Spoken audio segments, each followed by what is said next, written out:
Hi there, you're welcome to today's class. We'll be looking at physics and then we'll be talking about motion today. But meanwhile, there is this professor that will be taking your motion, and then he's not just a professor, but he's also a medical student who will be taking your motion. And then he's going to be looking at the aspect of introduction and the aspect of the laws of motion. So I will invite him, Professor Dr. Izu Okoye. You're welcome, sir. Okay, good morning, class. Today we are going to be looking at, like I said earlier, we're looking at the topic called motion in physics. Okay, motion is a very, very broad term that most of us use in our daily activities. Of course, somebody can easily tell you what is motion, and then you have your own definition of motion. In a layman understanding, motion can be simply said to be movement. When somebody is just making a movement, the person is moving, there is a locomotion, you can say the body is moving or the body is in motion. But meanwhile, as a science student, you can define motion as a change in the position of a body. When a body changes position from one place to another, or when a body changes its uniform velocity, the body is said to have moved from one place to another. Meanwhile, movement is simply, like I said, in layman understanding, when a body changes from one place to another. One thing about motion is that we should know that motion is simple. When a body translates, or when a body changes or moves from one where it used to be before and goes to another place, that's motion. And there are many ways in which a body can move from one place to another. Those ways in which a body can move from one place to another are what we call the types of motion. Now we have 4 basic types of motion, and one of the basic type of motion that we know or that is conversant to all of us is the rectilinear motion or the translational motion. Some people might let you know or call it rectilinear motion or translational motion.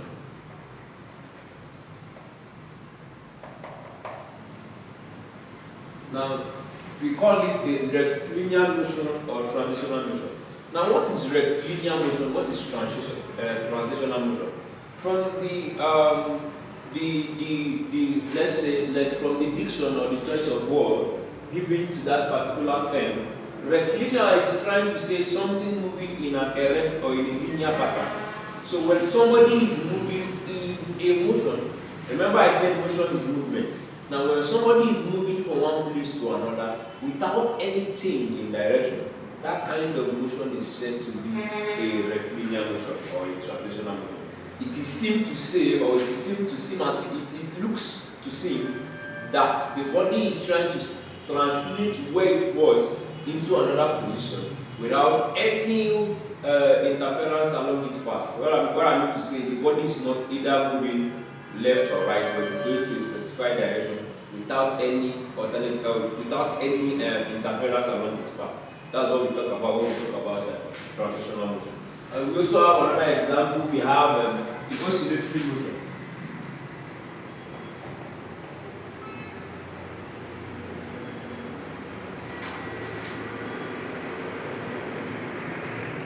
Or we can also call it the vibrational motion. Now, is oscillatory motion or vibrational motion? Now, oscillatory motion is simple. What does oscillatory motion mean? When we constantly be hearing this term we use mostly in science called the to and fro. Now, when a body is moving in a fixed position and repeating that particular regular movement, and it is occurring in the same frequency, that body is said to be oscillating. When a body is moving through and fro, forward and backward, and repeating that movement along its course of motion, that kind of motion is said to be vibrating. Like for example, we have, let's use the idea of the diving board of a swimmer. When a diver dives away from the diving board, you find that there is a constant movement of the diving board.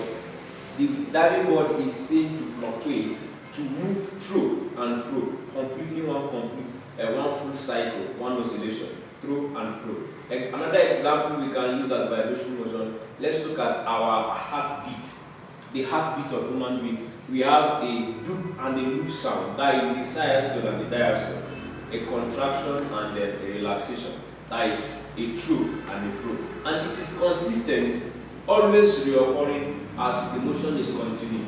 Now that kind of motion is said to be a transitional motion. Now we also have another kind of motion. Let's look at the circular motion or rotational motion. Now we have the rotational motion or the circular motion.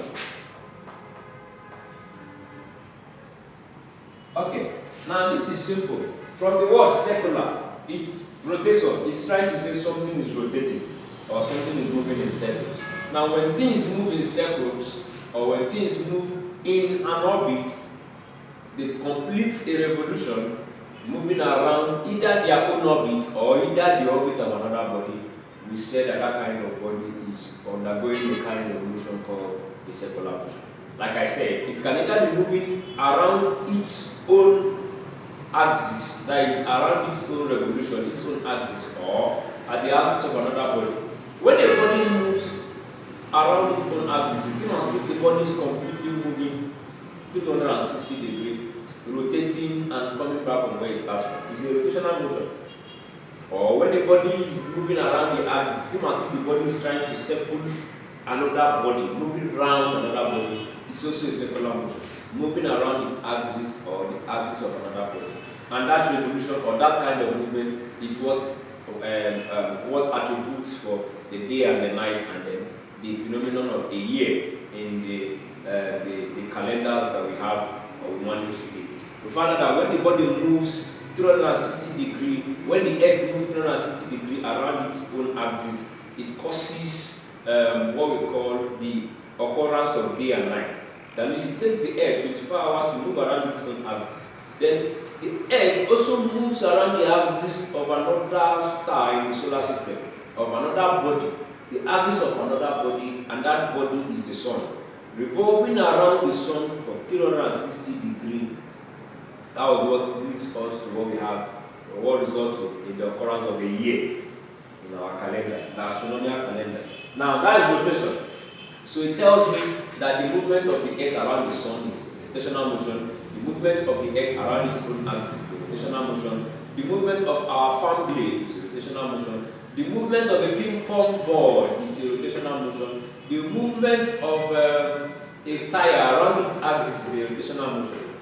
Oh yes. Now let's look at the last kind of motion that we are conversant with, and that is what we call the random motion. The random motion. Random motion. Now, random motion is a very, very regular kind of motion, and random motion is simply when the body is moving disorientated. When the body does not have a definite destination, when the body is moving irregularly without a preferred destination, the body is said to be moving randomly. Some textbooks or some people will tell you that random motion is the zigzag movement of the body. When the body is moving zigzag, same as if you don't even know where the body is going to. So that kind of motion is called a random motion. They have some scientific proof to prove about random motion. Now, when you see in JAMB, we hear them talking about one of the proofs they use, one of the scientific proof that they used to prove the existence of random motion. You see, there was an experiment whereby the seedlings were you found out that when they dipped, forgetting those seedlings inside the water, and then there was a random motion. It seemed as if those seedlings were moving in a zigzag motion. And we have another way we can be able to explain this random motion is particles, movement of solvent particles or fluid. You find out that gaseous particles, they don't move in a normal pattern. You cannot detect where the gas is going to be in the next seconds. There is a random motion between the intermolecular forces of the gaseous particles. You see them moving from one place to another. There is no definite direction. So the probability of telling where the next particle of the gaseous motion will land itself is 0. So we don't even know where it's going to, because the movement of the particles are random and are not definite. So we also have, you see them talking about diffusion. You see when a body moves from one place, when a gas is opened in a room, and before you know it, the gas spreads or diffuse entirely throughout the whole room. It's also another proof of random motion. And then other proofs of random motion, you can also find them or Google them wherever you can get any instrument you are using. It's very good to know that one of the most important points is that they might try to want you to know those proofs or those examples of random motion. Now these are the 4 basics types of motion, and that's what we want us to see on this edition. And then before going to the next edition of motion, I would like to speak a little bit more on this topic. Now looking at what we have here, we have 4 different topics understanding. Now this is motion. Now one thing about you should know in physics, someone that is preparing for O-level exam JAM over here, that JAM is trying to text you on the idea of mechanics, and mechanics is trying to tell you something that is responsible for the movement of an object. Now, energy is responsible for the force that powers the universe, and then nothing can happen without energy. And then we found out that the major purpose of energy is to do work, because energy is the ability to do work. Now, the lack of energy the lack of energy tells us that the ability to do work or work will not be done without proper dispensation of energy. So we have to fully grasp the idea of energy before we can be able to do work. And then we found out that what is now this work? That work is the ability of work is said to be done as a physics student. That work is said to be done when force moves its point of application in a direction. Moves its point of application in a distance to the direction of the force. So force is pushing the body, and the body is moving in a distance. So that particular action is said to be work. Work is done when you apply force and the body moves, telling us that there is a probability, there is a tendency that the body can move. And then what causes that body to move is force. And then what pioneers force, or what is the major essence of force that drives this action, is from energy. Now, what am I trying to say altogether? I'm trying to say that mechanics is very important, motion is very important. In fact, we can't talk about everything around us without motion, because of course there's a reason, there's a necessity for things to move. Now, we have different major types of motion that we talked about, and then JAM is going to want to be distinctly bringing out questions from each of them as we further. As we are going to take, in the next series, we are going to look at other things, other questions, other ideas of the question. But before going there, let's just paraphrase what does this thing have to do. Now, under rectilinear motion, you can be seeing questions coming to you from equations of motion. You see them bringing questions from you on the equation of motion, and then you can also be asked questions on the laws of motion.